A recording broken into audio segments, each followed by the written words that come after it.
भिन्नों को आरोही और अवरोही क्रम में लिखने का आसान तरीका सीख रहे हैं, ठीक है? तो सबसे पहले बताइए कि भिन्न की इंग्लिश क्या होती है? फ्रैक्शन। आरोही को इंग्लिश में क्या कहते हैं? आरोही क्रम को असेंडिंग ऑर्डर। अवरोही क्रम को डिसेंडिंग ऑर्डर। ठीक, तो आरोही क्रम की हिंदी क्या हो जाएगी? बढ़ते क्रम। हाँ, तो इसमें क्या होगा? सबसे पहले छोटे से बड़ी जाएगी, छोटी से बड़ी बड़ी। और अवरोही क्रम का मतलब हिंदी में बढ़ते से छोटे जाएगी, मतलब घटता क्रम, ठीक है? मान लीजिए कोई भिन्न लिखी है 4/5, 6/7, 9/10, 12/13, ठीक है? अब देखिए, जैसे ये भिन्न दे दी गई और बोला गया कि इन भिन्नों को आरोही और अवरोही क्रम में लिखिए, तो इसका आसान तरीका क्या है? नीचे से ऊपर घटाते चले जाएंगे, ठीक है? अभी तक क्या करते थे? इससे इसको भाग देते थे तो लंबा पड़ता था ना। चलिए अब क्या करेंगे? हम लोग घटाएंगे, ठीक? अच्छा एक बात बताइए, घटाने पर क्या हो सकता है? जो इसका अंतर आए, मतलब जो इसका उत्तर है वो क्या क्या हो सकता है? या तो बराबर होगा या अलग अलग हो सकता है। दो ही कंडीशन होती है, या तो बराबर या अलग अलग हो सकता है। पहले आप घटा लीजिए, 5 में से 4 गया 1, 7 में से 6 गया 1, 10 में से 9 गया 1, 13 में से 12 गया 1, ठीक है? अब यहाँ क्या आ रहा है? सबका अंतर बराबर आ रहा है, बराबर आ रहा है, ठीक? जब अंतर बराबर आए तो सबसे छोटे अंश वाली भिन्न सबसे छोटी हो जाएगी, समझ में आ गया? और सबसे बड़े अंश वाली भिन्न सबसे बड़ी हो जाएगी, ठीक? अब बताइए, इसको आरोही क्रम में मान लीजिए हम लोग लिख रहे हैं। आरोही क्रम का मतलब बढ़ता क्रम, ठीक?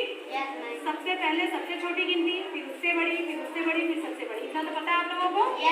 हमने क्या बोला? जब अंतर बराबर आए तो सबसे छोटे अंश वाली भिन्न सबसे छोटी हो जाएगी, ठीक? अब इसमें से देख करके बताइए, सबसे छोटा अंश कौन सी भिन्न का है? 4/5। 4/5। तो ये वाली भिन्न क्या हुई? सबसे छोटी। सबसे छोटी। और सबसे बड़े अंश वाली भिन्न सबसे बड़ी हो जाएगी। अब इसमें से देख करके बताइए, सबसे बड़ी भिन्न कौन सी है? 12/13, क्योंकि 12 जो अंश है इसमें से सबसे बड़ा है, ठीक है? तो ये क्या हो जाएगी बेटा? अगर ऐसे दे दे और पूछे कि बताइए सबसे छोटी भिन्न कौन सी है, तो ये उत्तर हो जाएगा। सबसे बड़ी, तो ये उत्तर। अगर बोले आरोही क्रम में लिखो तो लिखिए, सबसे छोटी 4/5 हो गई। आप लोग बोलते रहिए। इसके बाद कौन से भिन्न का अंश सबसे छोटा है? 6/7। अब ये दोनों भी हट गया। अब इन दोनों में कौन सबसे छोटा है? 9/10। 9/10। इसके बाद 12/13। 12/13। समझ में आ गया? Yes, अगर इसमें से पूछे, मान लीजिए ऐसे प्रश्न दे दिया जाए और पूछा जाए कि इन भिन्नों को आरोही क्रम में सजाने पर कौन सी भिन्न चौथे नंबर पर आएगी, तो आरोही क्रम में सजा दिए, कौन सी भिन्न चौथे नंबर पर आई? 12/13। कौन सी भिन्न दूसरे नंबर पर आई? 6/7। 6/7। अब इन्हीं भिन्नों को हम अवरोही क्रम में लिखते हैं। अवरोही क्रम में क्या हो जाएगा बेटा? घटता क्रम। घटता क्रम। घटता क्रम का मतलब सबसे पहले कौन सी भिन्न लिखी जाएगी? सबसे बड़ी। सबसे बड़ी। बताइए सबसे बड़ा अंश किसका है इसमें? 12/13। सबसे बड़ा हो गया। इसके बाद कौन बड़ा अंश दिख रहा है? 9/10। 9/10। इसके बाद 6/7। 6/7। इसके बाद 4/5। 4/5। समझ में आ गया? अभी तो था कि अगर अंतर समान आए। अब देखिए, मान लीजिए दिया है 5/14, ठीक है? और मान लीजिए दिया 6/11, 7/9, 8/13, 9/10, ठीक? इसको आरोही और अवरोही क्रम में लिखना है, ठीक? या सबसे बड़ी या सबसे छोटी भिन्न बताइए। क्या करेंगे? सबसे पहले हटा देंगे। बताइए, 14 में से 5 गया 9। 11 में से 6 गया 5। 9 में से 7 गया 2। 13 में से 8 गया 5। 10 में से 9 गया 1। ठीक? अब यहाँ देखिए, इसका अंतर 9 आ रहा है, इसका 5 आ रहा है, इसका 2 आ रहा है, इसका 5 आ रहा है, इसका 1 आ रहा है। क्या हो गया? अलग अलग आ गया। अलग अलग आ गया ना? जब अंतर अलग अलग आए तो जिसका अंतर सबसे बड़ा है वो भिन्न सबसे छोटी हो जाएगी। समझ में आया? बताइए, यहाँ पर कौन सी भिन्न का अंतर सबसे बड़ा आ रहा है? मतलब कौन सी भिन्न का उत्तर सबसे बड़ी गिनती आ रही है? बताइए। 5/14। 5/14, क्योंकि इसका अंतर 9 आ रहा है, वो इन सब में से सबसे बड़ा है। तो जिसका अंतर सबसे ज्यादा आएगा वो भिन्न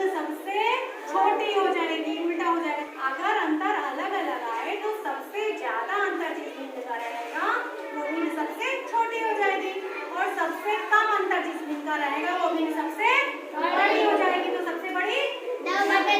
9/10 हो गई, क्योंकि इसका अंतर एक आ रहा है। तो ये क्या हो गई बेटा, सबसे बड़ी। अब इसको आरोही क्रम में लिखिए। बताइए, आरोही क्रम में सबसे छोटी पहले लिखेंगे, फिर उससे बड़ी, फिर उससे बड़ी, फिर सबसे बड़ी। चलिए बताइए, सबसे छोटी भिन्न कौन सी हो गई इसमें? 5/14।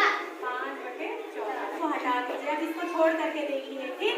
इसमें से किसका अंतर सबसे ज्यादा आ रहा है? 6/11। 6/11 और 8/13 दोनों का समान आ रहा है ना। ये इसको बंद कर दीजिए। इन दोनों में दोनों का अंतर समान आ रहा है। कितना आ रहा है? 5। तो जब अंतर समान आए तो छोटे अंश वाली भिन्न क्या होती है? छोटी होती है। तो बताइए 6/11 में और 8/13 में कौन सी भिन्न का अंश छोटा है?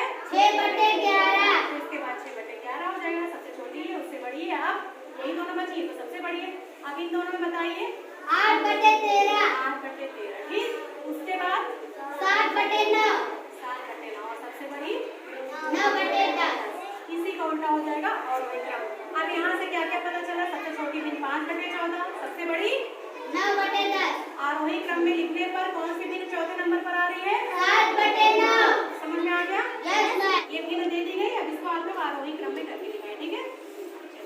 मैम सबसे पहले घटा लेंगे। 8 में से 7 गए 1, 10 में से 9 गए 1, 14 में से 12 गए 2, 18 में से 16 गए 2, 25 में से 20 गए 5।